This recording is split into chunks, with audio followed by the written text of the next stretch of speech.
नमस्कार मित्रांनो, मी शलाका घरगप्पा फॅमिलीच्या या व्हिडिओत तुमचं स्वागत करते। तर मित्रांनो, तुम्हाला मी मागील व्हिडिओत सांगितलं होतं की दीदी उज्जैनला गेल्या होत्या महाकालच्या दर्शनासाठी आणि बऱ्याच ठिकाणी ते ज्योतिर्लिंगासाठी गेल्या होत्या। तर तिथल्या गमती जमती ते आज आपल्याला सांगणार आहे। दीदी सोबत आपण आज गप्पा मारूयात। दीदी सांगा, तुमचा प्रवास कसा झाला? तुम्ही उज्जैनला कसे गेलात? जय महाकाल मित्रांनो। तर झालं असं की मी इथून पहिल्यांदा उल्वेवरून मी गेले होते उस्मानाबादला, कारण उस्मानाबादला माझी मोठी दीदी राहते। तर मोठ्या दीदी सोबत आम्ही जाणार होतो तिच्या फॅमिली सोबत। तर मी इथून उस्मानाबादला गेले आणि तिथून आम्ही दुसऱ्या दिवशी दुपारी 4च्या दरम्यान आम्ही उस्मानाबादवरून निघालो उज्जैनला जायला। आणि ही आमची पहिल्यांदाच उस्मानाबादची ट्रिप होती, त्यामुळे आम्हाला अंदाज नव्हता की म्हणजे कुठे जायचं, किती वाजता तिथे पोहोचायला पाहिजे। आम्हाला ऍक्च्युली भस्म आरती घ्यायची होती जी पहाटे 4 वाजता असते, पण आम्हाला त्याचं काही ऑनलाईन तिकीट मिळत नव्हतं। त्यामुळे मग आम्ही विचार केला आधी तिथे जाऊया, नंतर बघू कधी मिळते ते।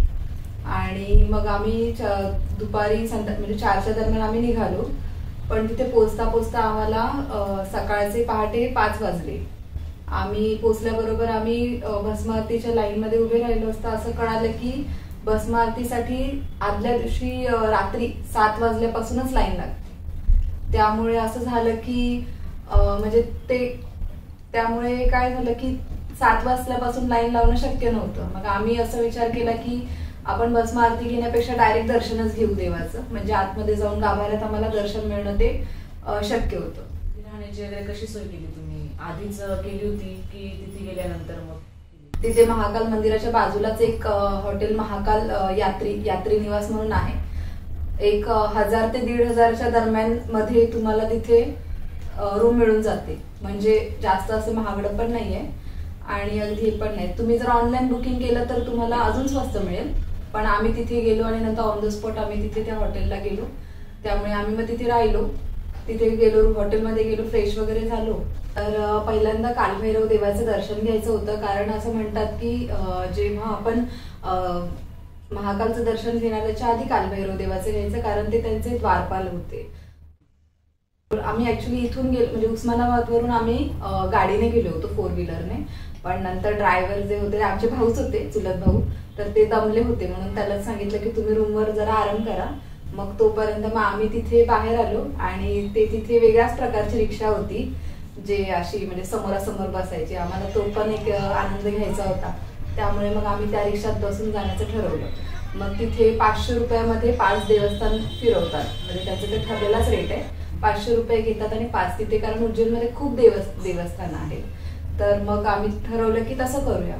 तर आम्ही निघालो तिथून पहिल्यांदा कालभैरवला। त्या दिवशी रविवार होता, तर तिथून जवळच आहे, म्हणजे आम्ही 10-15 मिनिटांमध्ये कालभैरवला पोहोचलो। तिथे कालभैरवला गेल्यानंतर तिथून आम्ही जे काही प्रसाद वगैरे जे देवाला दाखवायची थाळी वगैरे घेतली। तिथे कालभैरवच्या इथे खूप ऊन होतं, कारण आणि गर्दी पण खूप होती, पण दर्शन आमचं खूप छान झालं तसं ते। म्हणजे प्रवास तुमचा थोडक्यात ठीक झाला? मग जेवण वगैरे नाश्ता वगैरे कुठे केला तिथे?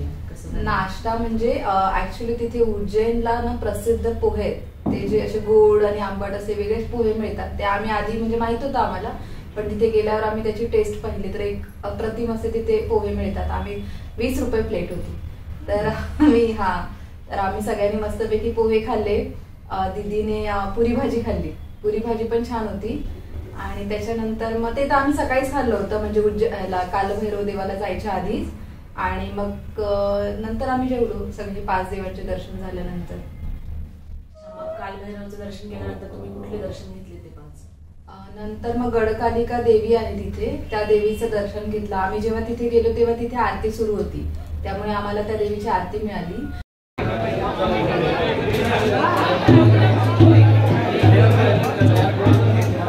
स्थिरमण गणेश म्हणून तिथे एक गणपतीचं मंदिर आहे, जे ऍक्च्युली असं म्हणतात की त्या गणपतीला गेल्यावर त्या देवाचं दर्शन घेतलं ना की मन एकदम म्हणजे मनशांती मिळते, आणि खरंच तसंच झालं। खूप फ्रेश वाटलं तिथे गेल्यावर।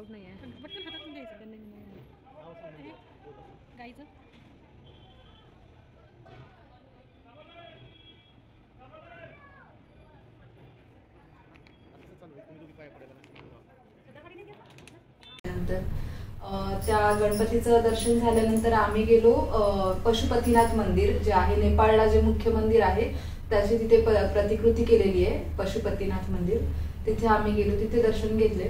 आणि त्याच्यानंतर मग आम्ही संदीपानी ऋषींचा आश्रम आहे जिथे कृष्ण भगवान शिकले, म्हणजे त्यांनी घेतली होती, शिक्षा घेतली होती, त्या आश्रमात गेलो.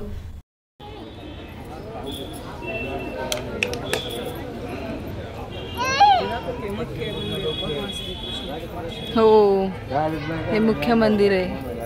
भगवान श्री कृष्ण आणि सुदामा इथे शिकले होते आणि हे इथे असं छानपैकी केले. आश्रम असं होतं तिथे अजून पण आपल्याला मेडिटेशन वगैरे तिथे शिकवतात. तर आम्ही एक 10 मिनिटं तिथे बसलो, मेडिटेशन केलं. तिथे आश्रमात ते कुठे शिकत होते त्या आश्रमात आम्ही फिरलो वगैरे.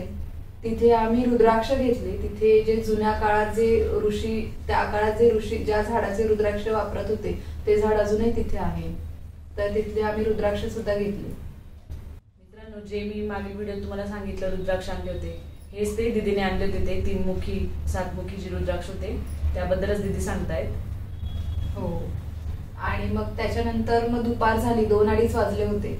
मग आम्हाला भूक लागली कारण आम्ही सकाळी पोहे खाल्ले होते. तोपर्यंत नंतर भूक लागली. तर तिथे प्रसिद्ध आहे बाफना नावाचा एक पदार्थ आहे, तो तिथला प्रसिद्ध आहे उज्जैनचा, इंदोर साईडचा, की काहीतरी वेगळं. मग आम्ही कधीच खाल्लं नव्हतं ते. काय आहे तो प्रकार? तो कसा असतो की जसं राजस्थानमध्ये दाल बाटी असतो तसंच ते बाटी सारखंच असतं बाफना, पण ती बाटी बेक केलेली, म्हणजे ते काय बोलतात त्याला, बेक करतात तसं होतं. आणि हे बाफना पूर्ण प्युअर घी मध्ये ते तळलेला पदार्थ असतो. त्या बाफनासोबत भाजी आणि सगळंच पूर्ण म्हणजे प्लेट जेवण मिळतं.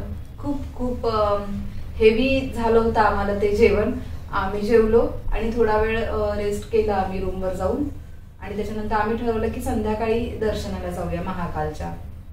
ठीक आहे. मग इथून तर तुम्ही गेलात, मग तिथे तुमचं दर्शन कसं झालं, किती वेळात झालं? आपल्या व्ह्युअर्सना सांगा की कसं तुमचं दर्शन झालं ते. मी म्हणाले ना की जेवल्यानंतर आम्ही थांबलो थोडा वेळ आणि नंतर आम्ही 5 वाजता रूम मधून निघालो. आणि जे आम्ही ज्या हॉटेलमध्ये थांबलो होतो ना तिथून महाकालचं मंदिर 5 मिनिटं चालत जाण्याच्या अंतरावर होतं. मग आम्ही तिथून पोहोचलो तिथे लगेच 1-1:15 पर्यंत आम्ही तिथे पोहोचलो. त्यानंतर आमची खूप इच्छा होती की ते आम्हाला महाकालचं गंध लावायचा होता. मग आम्ही ते केलं. मी, दीदीने, शंभू सगळ्यांनी आम्ही ते तसं केलं. आणि त्याच्यानंतर मग आम्ही शीघ्र दर्शनाचा पास काढला जो 250 रुपये पर पर्सन आहे.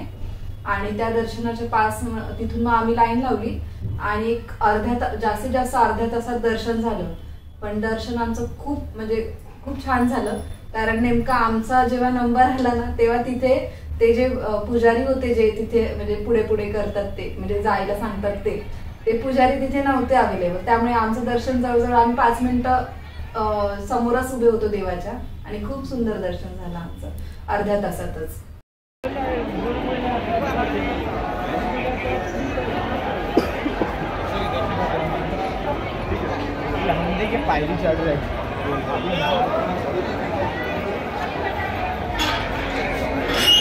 हे अनादिकल्पेश्वर महादेव मंदिर आणि इथे आहे कॉरिडॉर कॉरिडॉर. अरे वा, मस्तच. छान दर्शन झालं म्हणजे तुमचं समोरच. कारण बाकी ठिकाणी किंवा तिथे असं वेळ लागतो ना, 1-2 तास लाईनीत उभं राहावं लागतं. मस्त वाटत असेल, प्रसन्न. हो. आणि रविवार असून पण आमचं दर्शन एकदम म्हणजे खूप प्रसन्न वाटलं. ते जे वातावरण होतं ते इतकं म्हणजे आल्हाददायी होतं आणि असं एकदम भक्तिमय वातावरण होतं सगळीकडे महाकालचंच. आणि त्यांचा तो ढोल वेगळाच आहे तो उज्जैनचा, तर तो पण तिथे वाजवत होते. आरती सुरू होती. आरतीच्या वेळेसच आम्ही इथे पण पोहोचलो. तर आरती पण मिळाली आम्हाला. दर्शन पण खूप छान झालं. प्रसन्न वाटलं खूपच.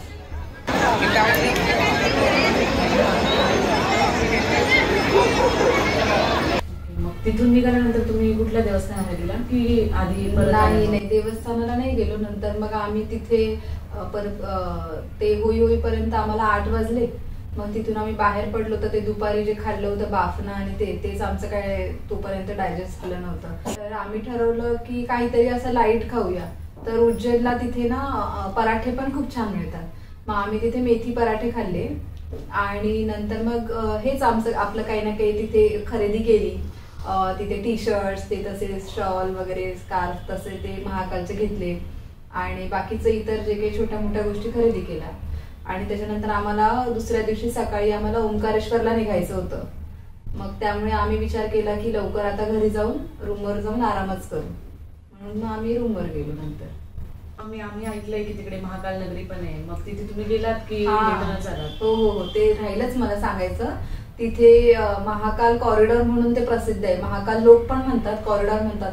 ते इतकं सुंदर आहे, म्हणजे मी आजपर्यंत जेवढ्या मंदिरात गेले तिथलं म्हणजे ते वेगळंच आहे काहीतरी. तिथे गेलं की म्हणजे महादेवाचे सगळे रूप तिथे दिसतात. महादेवाने जेव्हा ते काय ते विष प्राशन केलं होतं ते आहे, त्याचं पूर्ण असं सीन तयार केलेले आहेत. परत आपल्या खंडोबापासून सगळे देवी देवतांचे तिथे सगळ्या स्टोरीज अशा लावलेल्या आहेत आणि ते असं बघताना वाटतं की आपल्या समोर रिअल देव आहे. गणपती बाप्पा असू देत किंवा रामजी, सगळ्यांचे असे रिअल स्टॅच्यूज लावलेले आहेत आणि असं खूपच भारी वाटतं ते बघताना. छान आहे ते महाकाल लोक. आणि खरं असं झालं की ते इतकं मोठं आहे की आम्ही 2 तास फिरत होतो तरी आमचं पूर्ण नाही झालं. शेवटी आमचं ते अर्धवटच राहिलं. नाही पूर्ण झालंच नाही ते शेवटपर्यंत, असं झालं.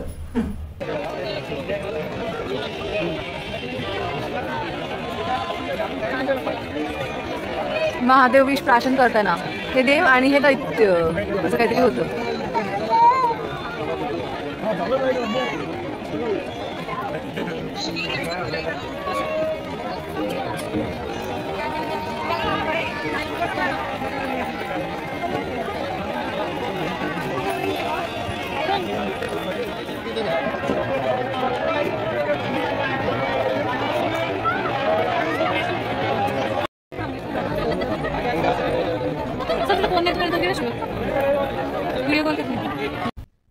तुम्ही ओंकारेश्वरला कसं गेलात? किती वेळ लागला तिथून जायला तुम्हाला?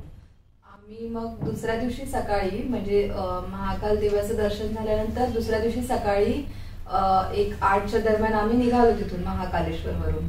आणि तिथून नंतर मग आम्ही रस्त्यात अर्ध्या रस्त्यात येऊन नाश्ता वगैरे केला आणि पोहोचलो आम्ही तिथे. दुपारी पोहोचलो 2-2:30च्या दरम्यान आम्ही तिथे पोहोचलो. 1 वाजता पोहोचलो आम्ही तिथे ओंकारेश्वरला.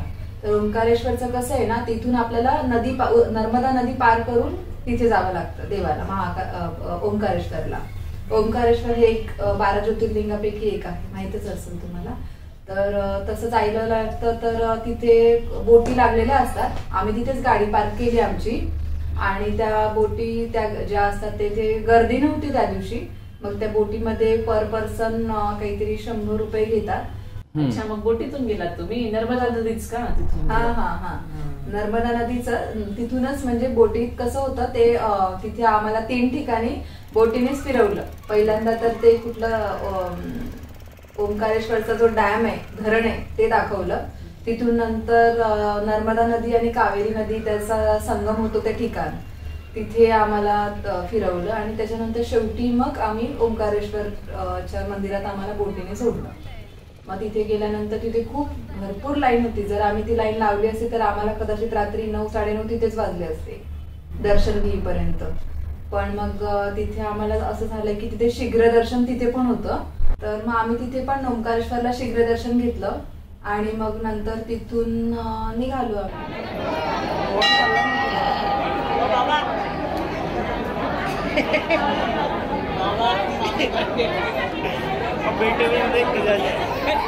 कुठे गेलात तुम्ही? कसं आहे, ओंकारेश्वरचं दर्शन केलं ना त्याच्यानंतर ममलेश्वर हे ज्योतिर्लिंग आहे, तिथलं दर्शन करावंच लागतं. असं म्हणतात की ते आणि ओंकारेश्वर आणि ममलेश्वर हे दोन्ही ज्योतिर्लिंगाचं दर्शन केल्यानंतर 1 ज्योतिर्लिंगाचं दर्शन केल्याचं पुण्य मिळतं. तर त्यामुळे नंतर मग आम्ही तिथे बाजूलाच आहे. मग आम्ही पुन्हा ती नदी क्रॉस करून आलो बोटीने आणि नंतर मग आम्ही ममलेश्वर देवाला गेलो. तिथे दर्शन खूप लवकर झालं आणि खूप छान दर्शन झालं. त्याच्यानंतर मग आम्ही महाराष्ट्राच्या दिशेने निघालो. म्हणजे एकंदरीत तुम्ही मध्य प्रदेशमध्ये जे देवस्थान आहेत तिथले सगळे दर्शन घेतले ज्योतिर्लिंगाचे. मग तुम्हाला कसं वाटलं? खूप छान वाटलं. कारण महाकाल देवाबद्दल फक्त ऐकून होते मी की जायचंय खूप वर्षांपासून मला वाटत होतं, पण ते जाणं होत नव्हतं काही कारणास्तव. तर आता गेले, खूप प्रसन्न वाटलं.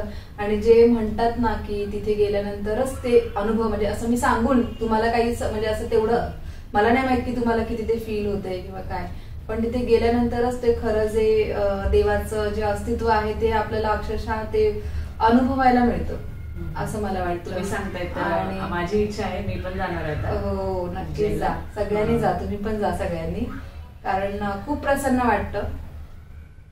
तर तुम्हा सगळ्यांना दीदीने सांगितलेलं मध्य प्रदेश मधलं देवस्थानांचं दर्शन कसं वाटलं हे नक्की कमेंट करून कळवा. आणि पुढेही आपल्याला महाराष्ट्रात त्यांनी कुठे कुठे दर्शन घेतलं, कसं घेतलं हे सगळं ते आपल्याला सांगणार आहे पुढील व्हिडिओमध्ये. तर व्हिडिओ आवडला असेल तर नक्की लाईक करा, चॅनलला सबस्क्राईब करायला विसरू नका आणि सगळीकडे शेअर करा. महादेवाच्या भक्तांना सगळीकडे शेअर करा. आणि दीदी चला भेटूया पुढच्या व्हिडिओमध्ये. जय महाकाल. जय महाकाल.